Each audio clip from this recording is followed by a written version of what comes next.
Bonjour Aline, Bonjour. tu es conseillère en symptothermie et on vient de passer un moment ensemble au CEPIS à Bayonne, puisque tu es venue spécialement de Bordeaux dans le cadre des événements qu'on organise avec l'association Le Féminin en Soi et les Graines d'éveil 64.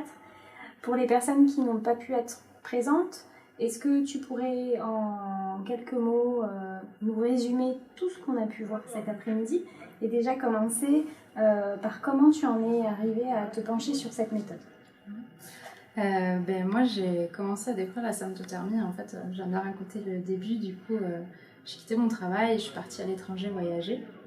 J'avais vraiment une volonté de découvrir de nouvelles choses. Et puis, ces nouvelles choses, ça a tourné autour du naturel de fil en aiguille, donc dans plein de domaines. Puis un jour en Malaisie, un peu perdue dans un volontariat, on parlait avec des étrangers de tout et de rien. Puis une des filles me dit: mais tu connais pas, nous, notre contraception, c'est la symptothermie, une méthode naturelle. Et là, tout de suite, j'ai mon côté un peu scientifique et carré qui l'a regardé avec de gros yeux en me disant: mais t'es pas bien, c'est pas fiable ce truc. Elle me dit: si, je te jure, regarde. Et j'ai aussi un autre côté curieux qui, pour le coup, a pris le dessus. Donc, je me suis mise à lire, je me suis renseignée.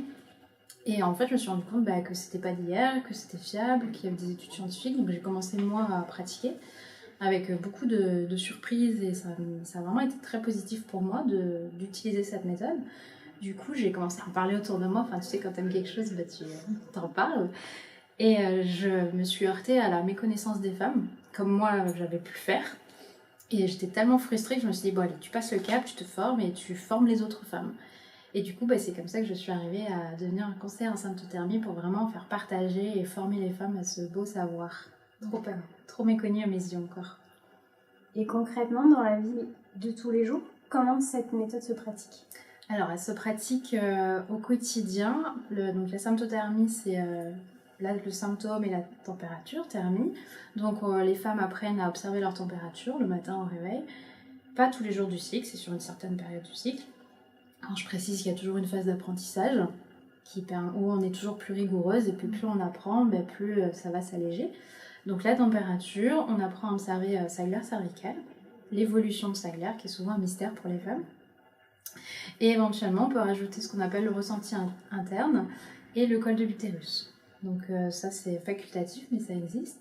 Et donc, en tant que femme, on apprend à observer ces signes qu'on va remplir dans ce qu'on appelle un cyclogramme. C'est une sorte de tableau dans lequel on fait le point sur toutes nos observations.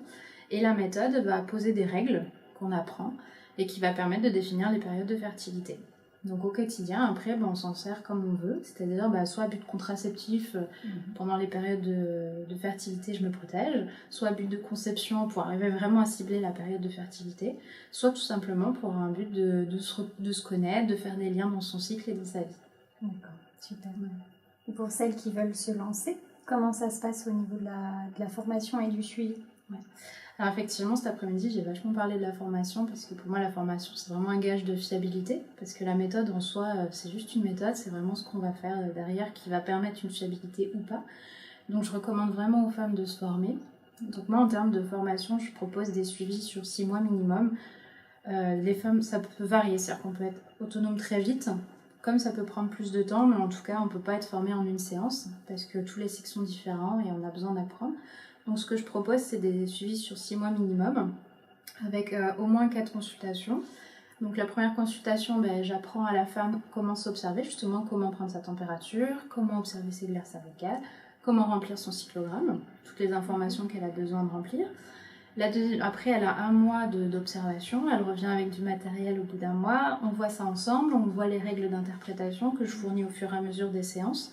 Et en fait, les 2 autres séances permettent de faire le point sur les cycles, de faire le lien entre la théorie et mon cycle à moi. Voilà, c'est pour...